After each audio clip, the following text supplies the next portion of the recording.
Vamos al libro de Eclesiastés, capítulo 4, para iniciar. Eclesiastés, capítulo 4.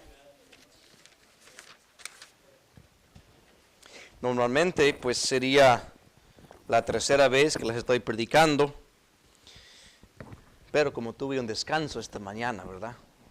La voz está bien cargada y fuerte, y entonces hay mucho que decir, aunque trataré de no alargar mucho el culto, pero sí algo que estaba en mi mente. Y mientras uno medita en la palabra de Dios y en lo que dice, siempre Dios va desarrollando en la mente, ¿verdad?, el mensaje. Y con el estudio de la Biblia, entonces uno tiene mucha información para poder compartir. Eclesiastés capítulo 4, versículo 4, un solo versículo para iniciar. Obviamente habrá mucho más para leer, pero para iniciar y presentar el tema, Eclesiastés capítulo 4, verso 4. Póngase de pie una vez más y vamos a orar después de leer este versículo, Eclesiastés 4, verso 4. Que dice: he visto asimismo que todo trabajo y toda excelencia de obras mueve la envidia del hombre contra su prójimo. También esto es vanidad y aflicción de espíritu. Oremos. Padre celestial, gracias en esta noche que podemos llegar una vez más a tu casa, a este lugar santo que hemos designado para adorarte, alabarte, estudiar la Biblia y estar en compañerismo unos con otros. Gracias por los eventos, Señor, que hemos tenido ya desde la mañana. Y Señor, como si fuera un postre, estamos de regreso, queriendo un poquito más de este manjar de la palabra de Dios, este alimento espiritual que nos fortalece y nos provee, Señor, las fuerzas espirituales para poder seguir adelante. Ayúdame, mi Dios, en expresar esta gran verdad que vamos a ver en tu palabra, tanto los ejemplos, Señor, como los versículos que vamos a leer, que sea de ayuda para cada uno. Y te lo pido en nombre de Cristo Jesús. Amén y amén. Pueden tomar asiento, mis hermanos. En el libro de Eclesiastés, Salomón menciona que hay muchas cosas que son vanidades y aflicción de espíritu. De hecho, inicia el libro, Eclesiastés 1, verso 2, diciendo: vanidad de vanidades, dijo el predicador, vanidad de vanidades, todo vanidad. Y así como inicia el libro, va por diferentes cosas que el hombre trata de implementar en su vida en búsqueda de felicidad, tratando de llenar un vacío espiritual que solamente se llena con Dios. Y Salomón había intentado de varias maneras de encontrar la felicidad, con sabiduría, construcción de casas y edificios, jardinería, o obtener plata y oro, placeres, banquetes, y lo que vemos en este versículo, Eclesiastés 4:4, la competencia o la rivalidad. El pasaje que leímos describe precisamente eso. Dice: he visto asimismo que todo trabajo y toda excelencia de obras. ¿Quién no quiere hacer una cosa bien? Hacer un buen trabajo. O hacer un trabajo que ya sobrepasa un buen trabajo, es un trabajo excelente. Es el deseo de todos. Ser una persona de carácter excelente. De hacer un trabajo excelente. Que todo lo que emprendemos en la vida sale excelente. Es el deseo. Y debemos entender que Salomón no está diciendo que es malo tratar de ser excelente. Pero noten una cosa. Mientras unos se esfuerzan por hacer un trabajo excelente, dice que eso mueve la envidia del hombre contra su prójimo. Salomón había visto, de observación personal, que existe cierta competencia. Hermanos, esto se ve en cualquier ámbito. Usted se muda a un vecindario, ¿verdad? Y existen competencias entre los vecinos de quién va a mantener mejor su propiedad. ¿Quién va a tener la grama más verde? ¿Quién va a tener la casa más adornada en tiempos festivos, para Navidad? ¿Y quién tiene más luces? Existen, mis hermanos, esa competencia. Y si el vecino supera al otro, entonces el otro año voy a hacer esta cosa para superarlo a él. Es una competencia, es una rivalidad que no tiene fin. También en el ámbito del trabajo. Cada quien se esfuerza por hacer un buen trabajo. Y si ve que alguien hace mejor que uno desea sobrepasar a esa persona. Existe la competencia en el ámbito político, por supuesto. Hasta en el ámbito religioso, en el ámbito espiritual, puede existir la competencia. Ahora bien, debemos definir unas palabras antes de continuar. ¿Qué es? ¿O qué significa la palabra excelente? Superior calidad o bondad que hace digno de singular aprecio y estimación algo. Decir que alguien hizo un trabajo excelente es mucho mejor que decir que hizo un buen trabajo, ¿verdad? Hizo algo que es digno de una felicidad, de un parabién que sobrepasa a los demás. Y no debemos pensar que Salomón está disuadiéndonos de ser un trabajo excelente o de ser gente excelente. Pero nos está advirtiendo que con esa excelencia que tratamos de tener en nuestras vidas, existe el pecado, porque es pecado, innato, de que alguien tenga envidia de nosotros. Ahora, el que está haciendo el trabajo excelente no es culpable por como los demás reaccionan. Aunque sí puede de una manera afectar su vida. Y yo creo que en el desarrollo del mensaje en esta noche vamos a ver precisamente eso. Ahora, ¿qué más? ¿Qué es la envidia? Bueno, una definición: tristeza o pesar del bien ajeno. Yo me siento mal porque alguien ha recibido un aumento en el trabajo o que alguien tenga esto. Yo me siento mal, eso es envidia. Pero encima de eso, envidia es emulación y es deseo de algo que no se posee. Es muy relacionado con la codicia, por supuesto. Ahora, la palabra de Dios nos manda a procurar la excelencia. En la primera carta, Corintios 12, verso 31, Pablo dice: os muestro un camino más excelente. Y conste que en capítulo 3 de Corintios habla precisamente del amor. El amor es el camino más excelente. También en capítulo 14 de Corintios, verso 12, Pablo dice: procurad ser excelentes para edificación mutua.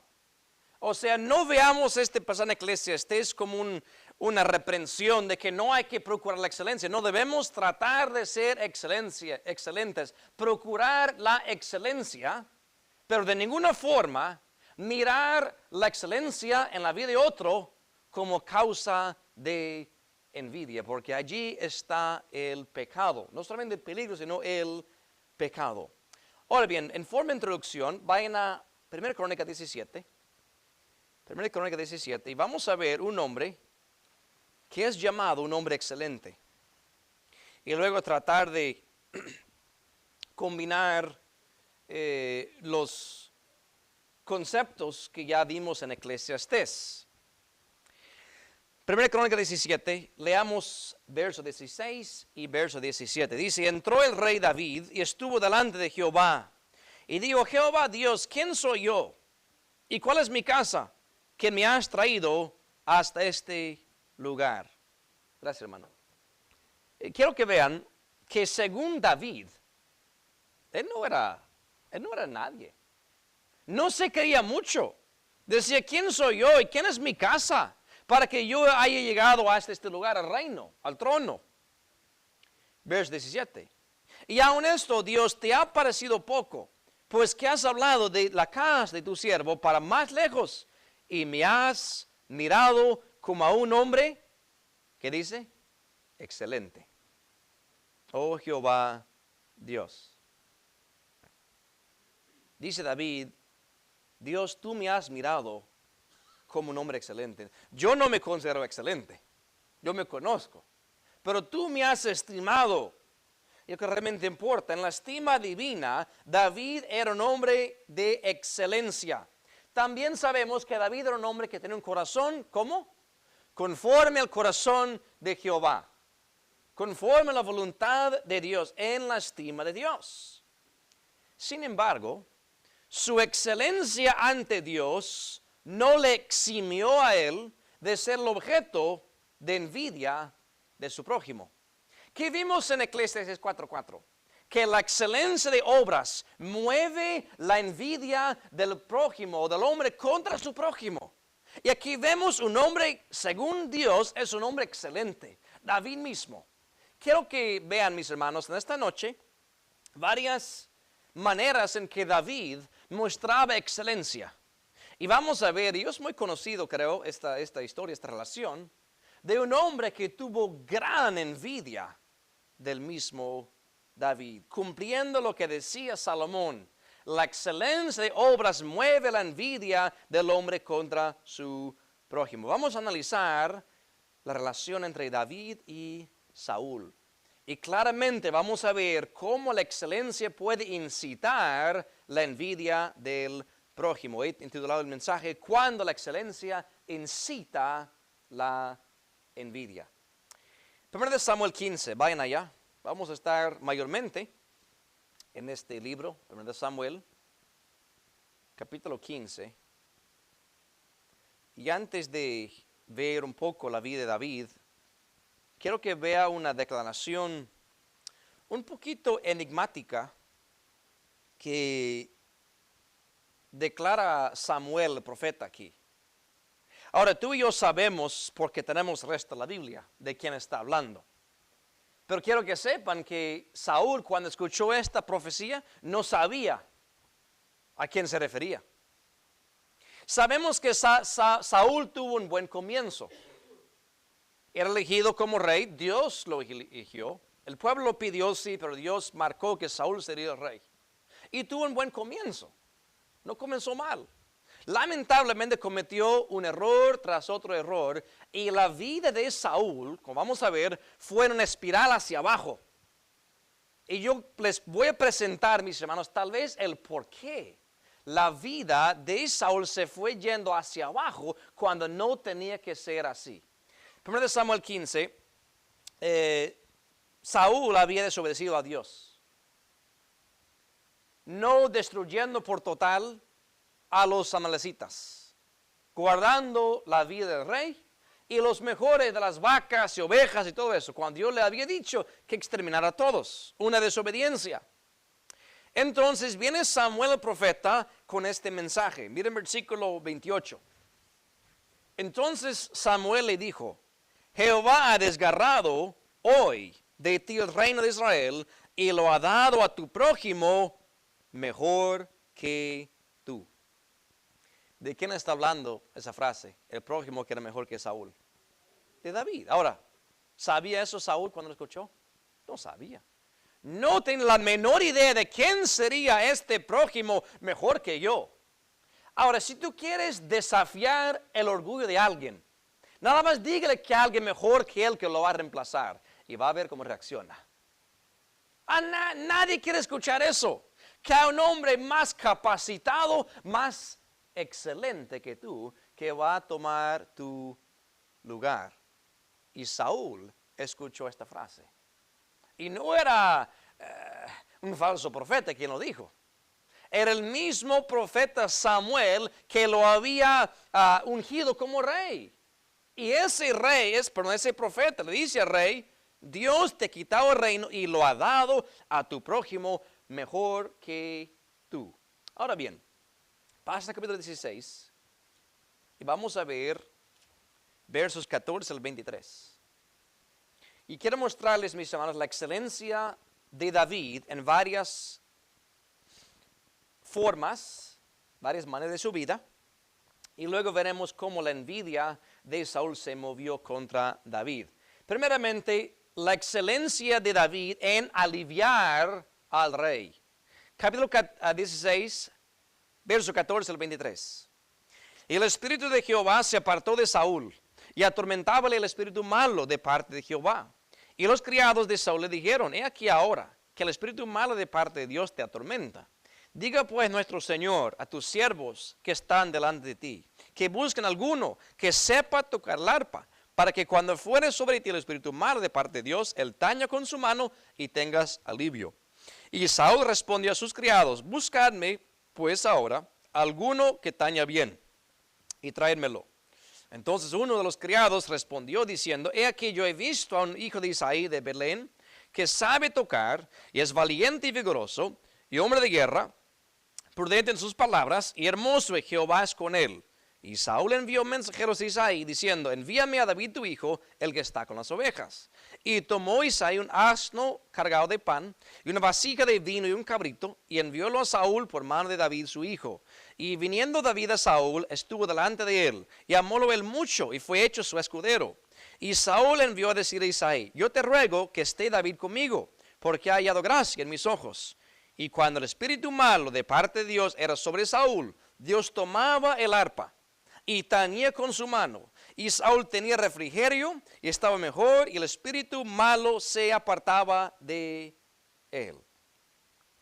Vemos la excelencia de David en brindar alivio y refrigerio al rey Saúl. Vemos que Saúl fue atormentado por un espíritu malo de parte de Jehová. Esto era un juicio divino. Como ya les he dicho, ya Saúl en este punto estaba en rebeldía contra Dios y Dios lo estaba castigando.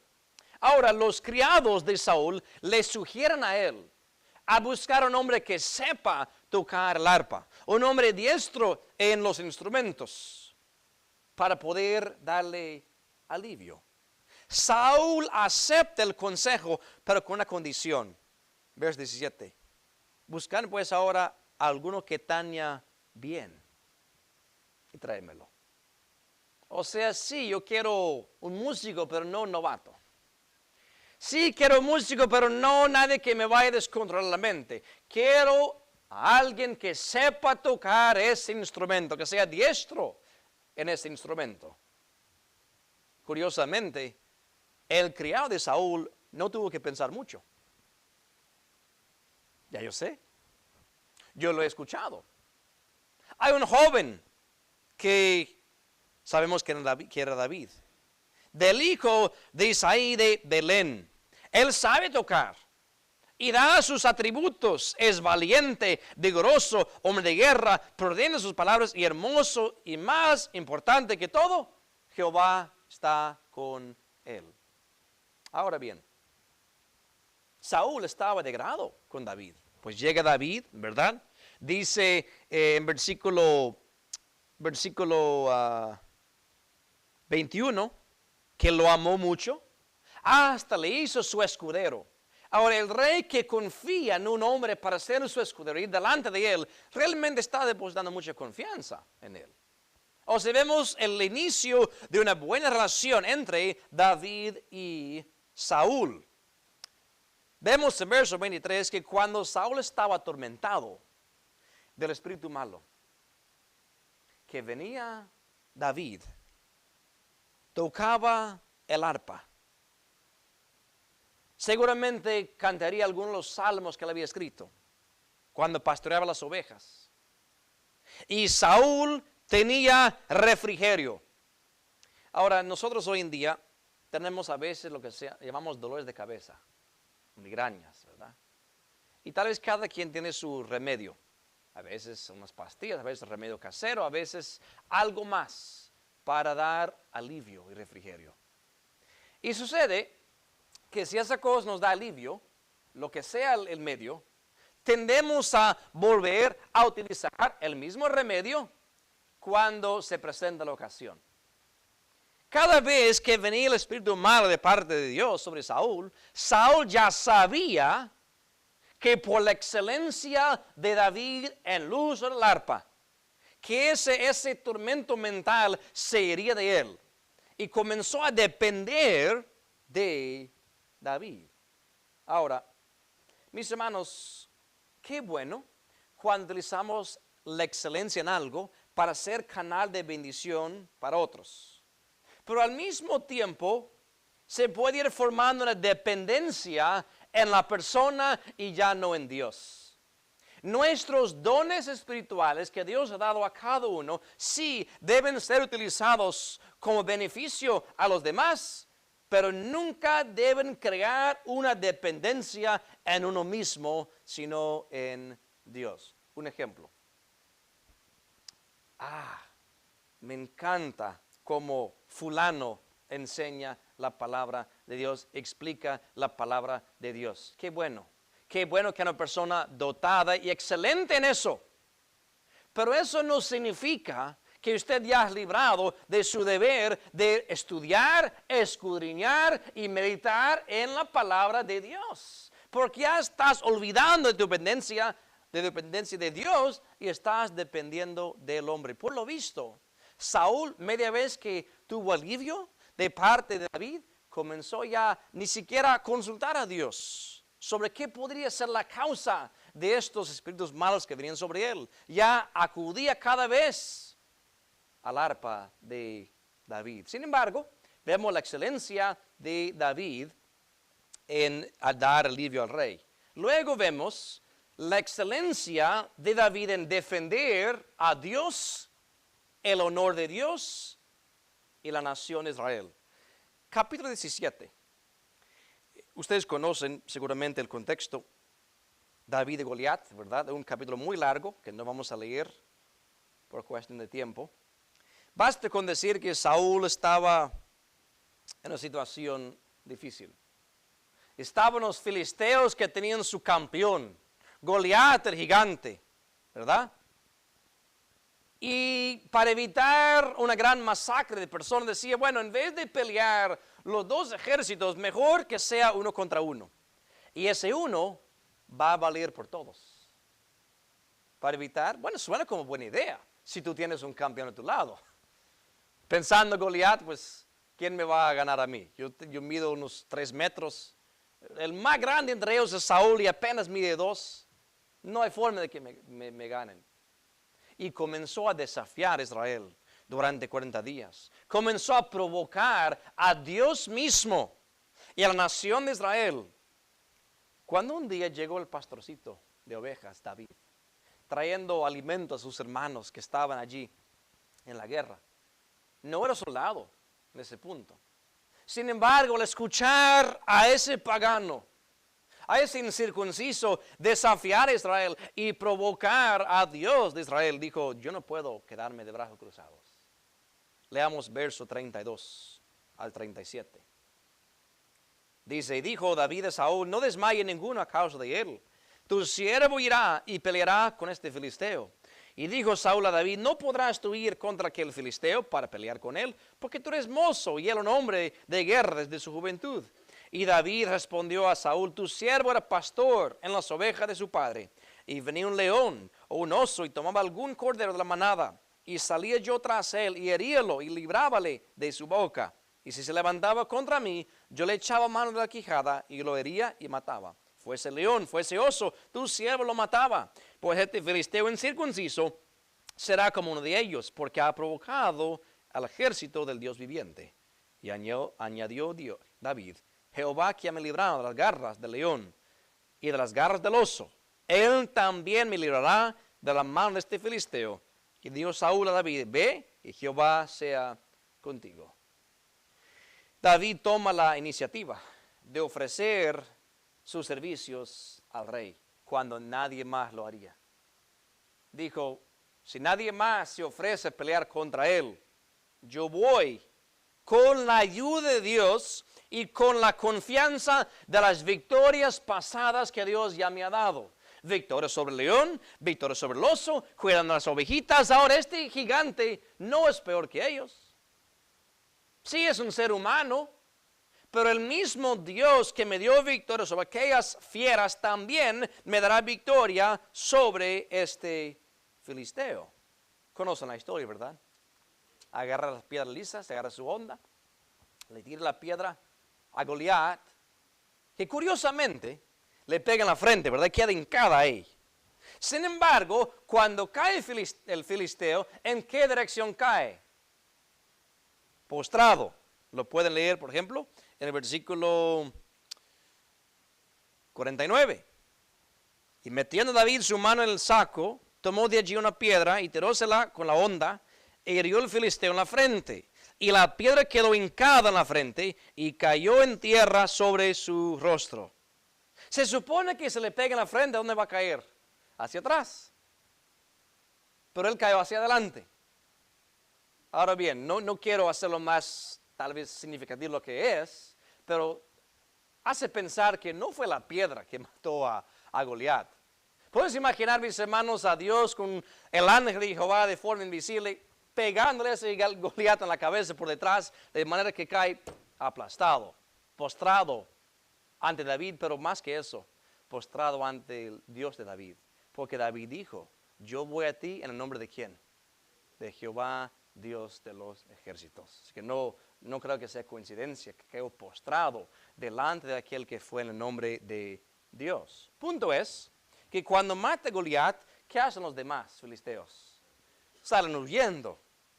Porque si él era el más diestro en la guerra, el más grande en estatura, el más feroz, ¿quiénes somos nosotros entonces para vencer a estos israelitas? Entonces, vemos, mis hermanos, por la excelencia de David en defender a Dios, el honor de Dios y la nación de Israel, el rey Saúl tuvo alivio de esta gran amenaza, de este gran peligro.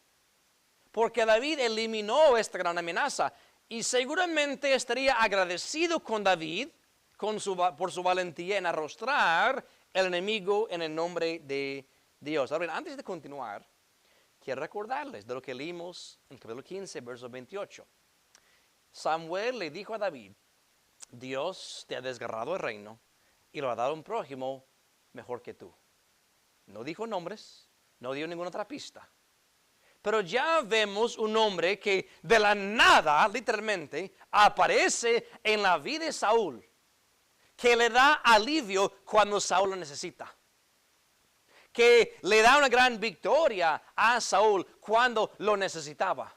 Me pongo a pensar si Saúl comenzó a contemplar, ¿podría ser este el hombre que me dijo Saúl? Pero ya van a ver un momento. Capítulo 18, verso 5. Capítulo 18, verso 5. Y salía David donde quiera que Saúl le enviaba y portábase prudentemente. Hízolo por tanto Saúl capitán de gente de guerra y era acepto en los ojos de todo el pueblo y en los ojos de los criados de Saúl. Vemos la excelencia de David en su liderazgo para con el rey.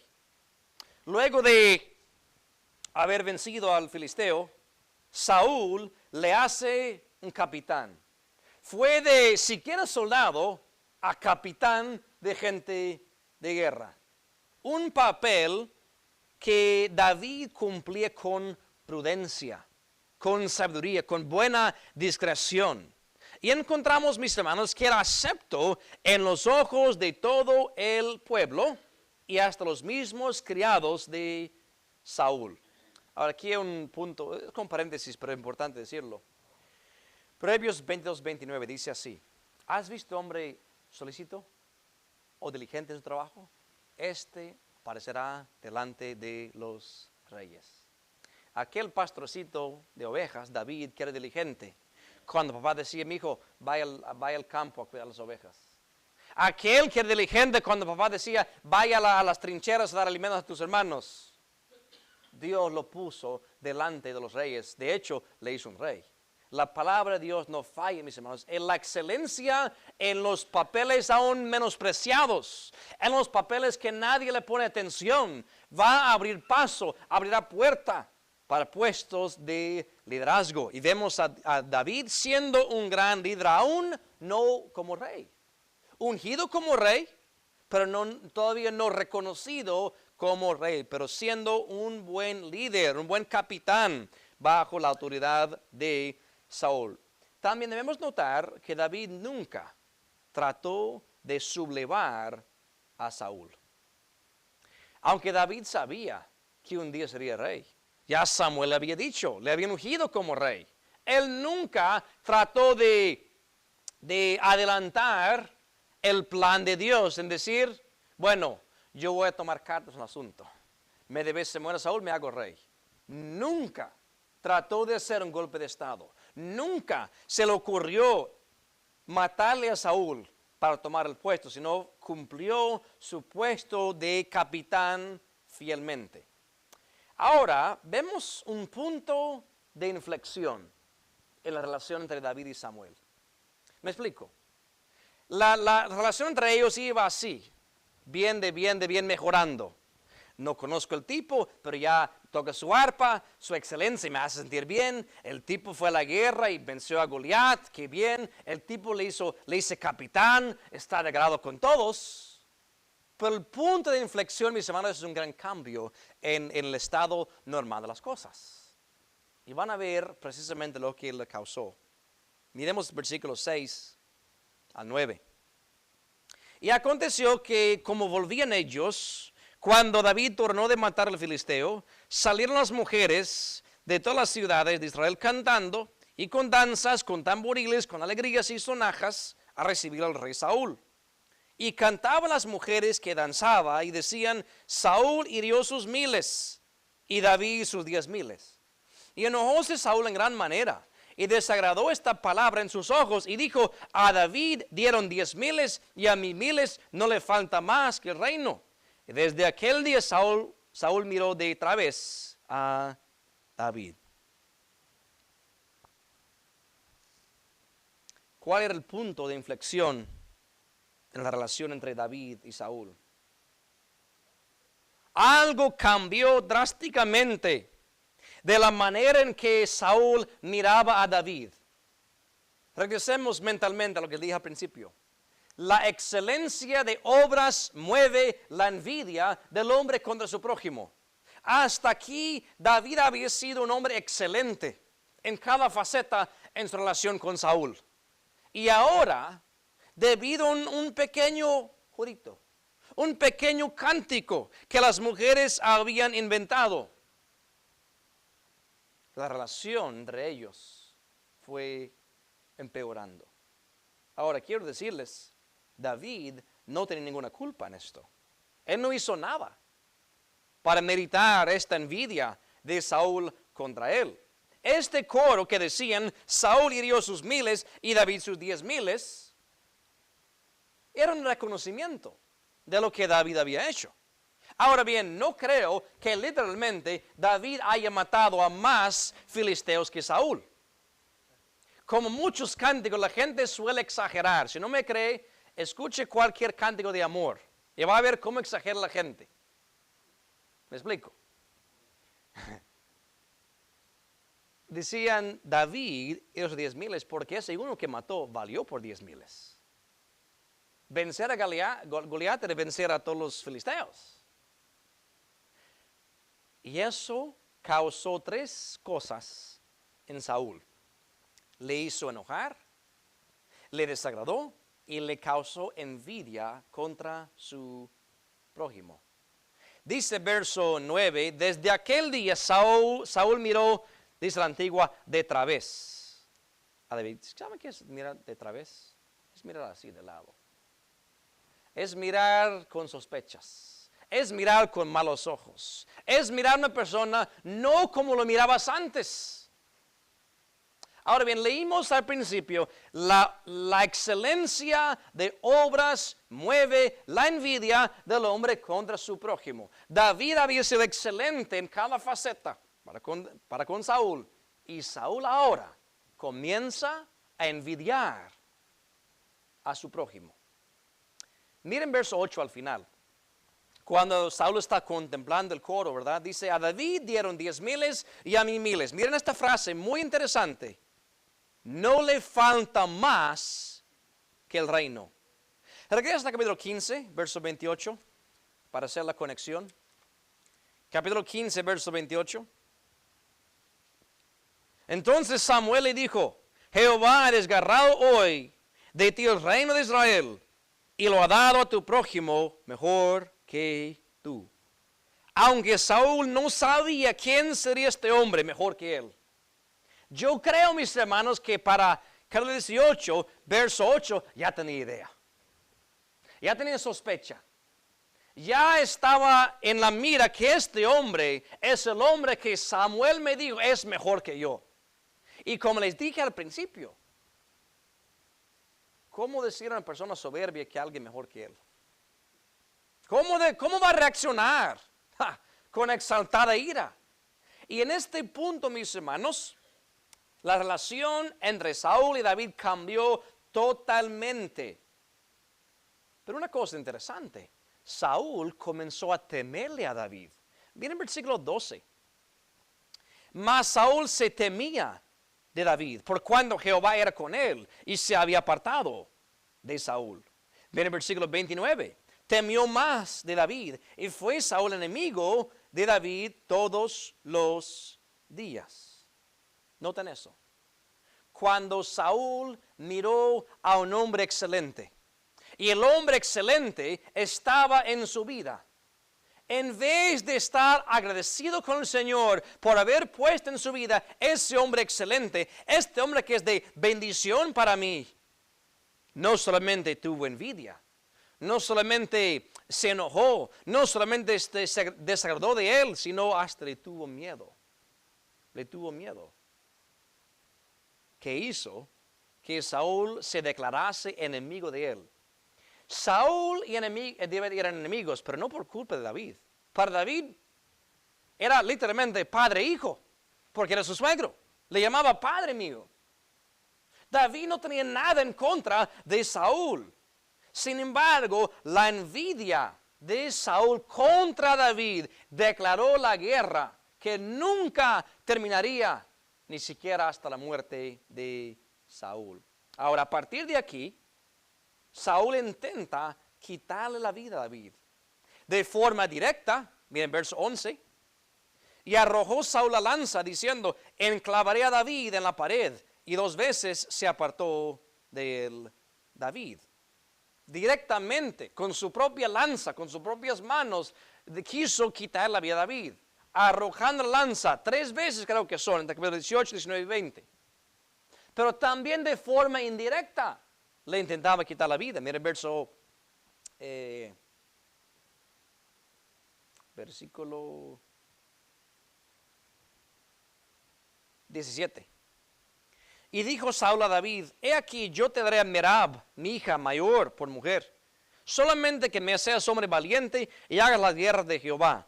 Mas Saúl decía, no será mi mano contra él, mas la mano de los filisteos será contra él. Verso 27 también. 25. Y Saúl dijo, decid esto a David, no está el contenimiento del rey en el dote, sino en 100 prepucios de filisteos para que sea tomada venganza de los enemigos del rey. Mas Saúl pensaba echar a David en manos de los filisteos. O sea, decía Saúl, o con mis manos o con la mano de los filisteos voy a quitar la vida de este hombre excelente, porque le envidio. Le tengo envidia, le temo, me enojo por él, me desagrada y tengo que eliminarlo. Ahora, es interesante que mientras la relación de Saúl para con David cambió totalmente, la relación de David para con Saúl se mantuvo igual. David siguió siendo un hombre excelente. Capítulo 18, verso 14-16. Y David se conducía prudentemente en todos sus negocios y Jehová era con él.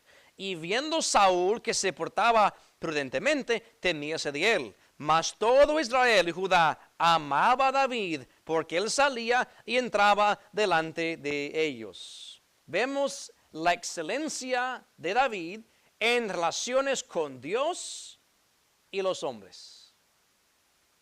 Dios era con él, verso 14, y también estaba de agrado.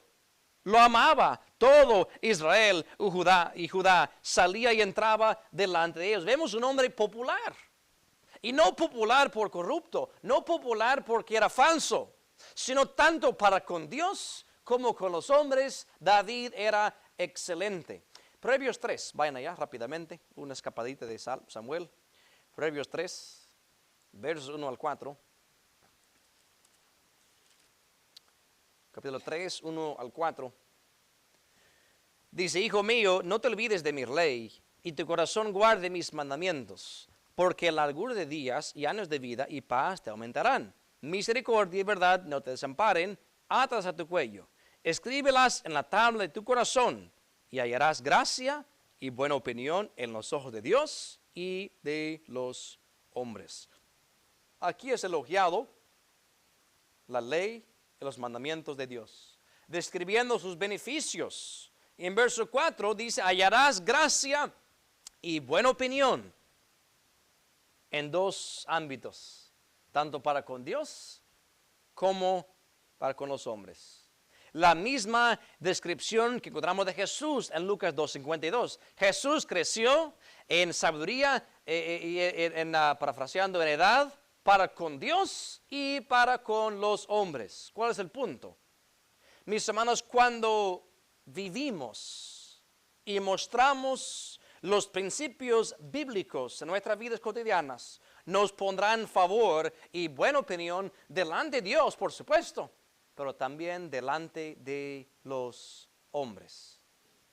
Seguramente un empleado que ejerce en su vida los principios bíblicos, diligente, honesto, transparente, todo lo que Dios nos manda hacer, vamos a caer en buena opinión, por lo menos de los encargados. Ahora, esa excelencia podría causar ¿qué? Envidia a los demás. Podría incitarlos a la envidia, pero no por culpa nuestra, para nada. No que estemos haciendo algo malo, simplemente porque la excelencia de obras mueve la envidia del hombre contra su prójimo. Y no lo voy a decir por orgullo, pero me siento bien cuando hablo con muchos de ustedes, casi todos. Y me cuentan de su labor y me dicen de cómo los jefes los halagan. Les dan tanto crédito.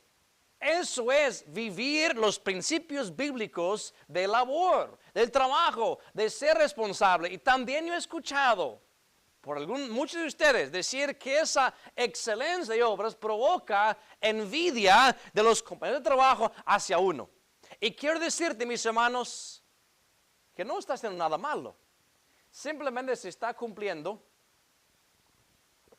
lo que el rey Salomón dijo. La excelencia de obras mueve la envidia del hombre contra su prójimo. David fue excelente en sus relaciones para con Dios y con los hombres. La última cosa que vamos a ver, la excelencia de David, 1 Samuel 24. 1 Samuel 24, conocen la historia, ¿verdad? La envidia de de Saúl, no permitió que estuviera tranquilo. Su vida fue totalmente absorbida y su mente con eliminar a este hombre que era mejor que él. Este hombre que según él le había quitado el reino. Entonces, en vez de preocuparse por asuntos de Israel, de la nación, de su propio hogar, de su propia vida, su afán era perseguir a David hasta matarlo, incluso tomando soldados élites que eran para proteger la ciudad, llevándoles a ellos a una persecución continua de David por los montes, por los valles, por las cuevas, por cualquier lado, para eliminar a este hombre excelente. Ahora, en capítulo 24, por no leer toda la historia, Saúl estaba en una cueva, durmiendo. Sus guardaespaldas no estaban muy atentos. Total, David fue aconsejado por los suyos de entrar y matar a David. David no lo hizo, pero sí entró a la cueva. Leamos versículo 9. Adelante, dice, también David se levantó después y saliendo a la cueva dio voces a las espaldas de Saúl diciendo, mi señor el rey. Y como Saúl miró atrás, David inclinó su rostro a tierra e hizo reverencia. Y dijo David a Saúl, ¿por qué oyes las palabras los que dicen, mire que David procura tu mal? He aquí han visto hoy tus ojos como Jehová te ha puesto hoy en mis manos en la cueva. Y dijeron que te matase, mas te perdoné, porque dije, no extenderé mi mano contra mi Señor, porque ungido es de Jehová. Dice David francamente, Saúl tenía oportunidad, tenía motivo y tenía apoyo para hacerlo, para eliminarte. y no lo hice. Más bien te perdoné la vida. Aunque tú me has perseguido por años y meses, yo no te voy a pagar mal por mal. Bajan a este versículo 18.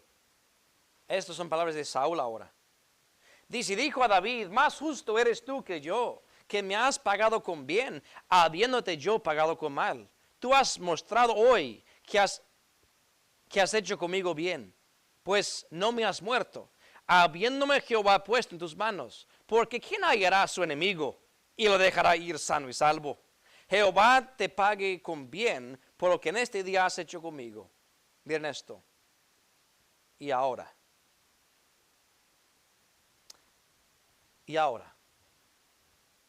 Antes no lo sabía, ahora lo sé. ¿Qué sabe Saúl? Y ahora como yo entiendo que tú has de reinar. ¿Se recuerdan cómo comenzamos?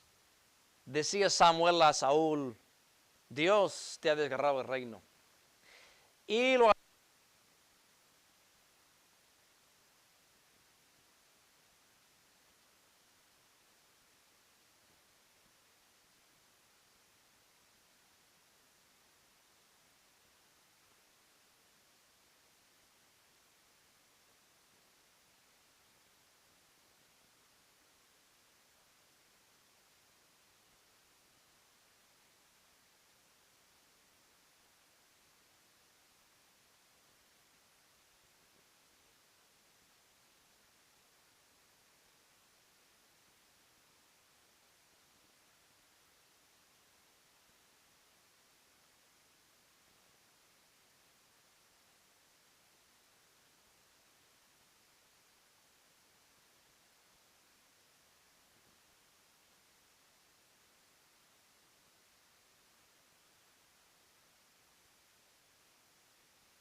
Satanás no está contento con lo que voy a decir ahora entonces.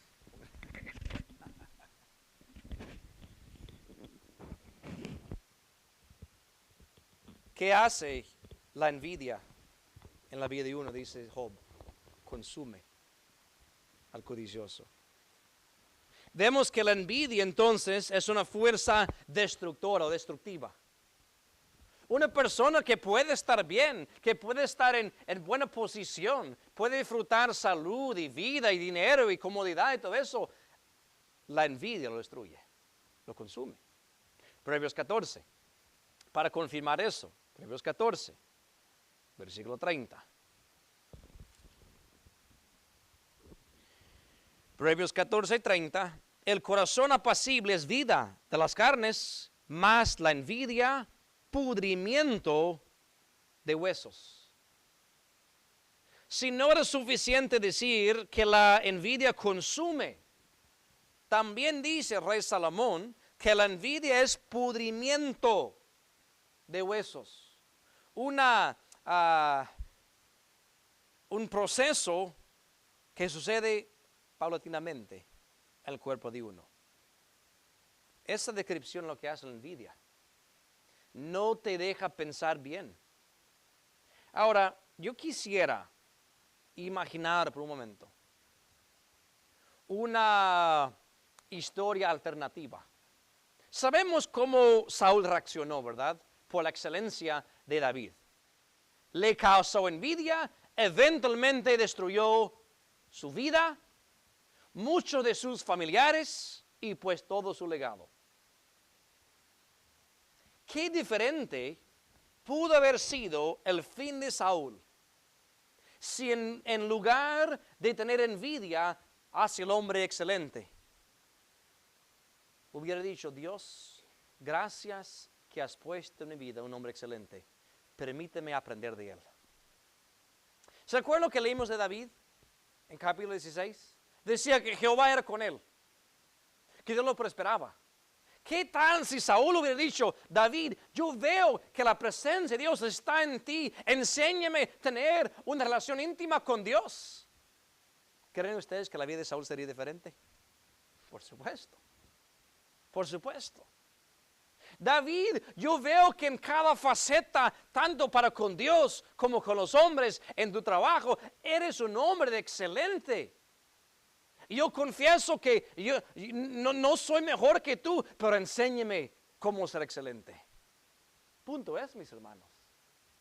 Si nosotros vemos una persona excelente en la vida, cualquier ámbito, y la reacción natural es tener envidia, es la carne en operación, no es el espíritu. ¿A poco no está mencionada la envidia en las obras de la carne, Gálatas 5, 19, 21? Lo es. La envidia. La excelencia de obras mueve la envidia del hombre contra su prójimo, pero no tiene que ser así. Esa es la carne en operación. El Espíritu de Dios dice, bueno, veo un hombre excelente, veo una mujer excelente, veo un cristiano maduro, veo una cristiana madura, veo una persona que es fiel a Dios. En vez de tener envidia de ellos, Dios, permíteme aprender cómo ser un hombre excelente, una mujer excelente, un cristiano excelente, procurando la excelencia. Mis hermanos, creo que vemos claramente cómo la envidia destruye. No permitamos de ninguna manera que la envidia por excelencia de otra persona cause esa destrucción, porque no va a terminar bien para nosotros. La envidia consume al judicioso. Vamos a orar. Padre Celestial, gracias por tu santa palabra, sagradas escrituras. Las verdades que en este sagrado libro se hallan son eternas. Aunque fueron escritas hace miles de años, siguen siendo verídicas hoy en día. Y por eso nos gozamos por este libro vivo que tú nos has dado. Un libro muy, muy relevante para nosotros.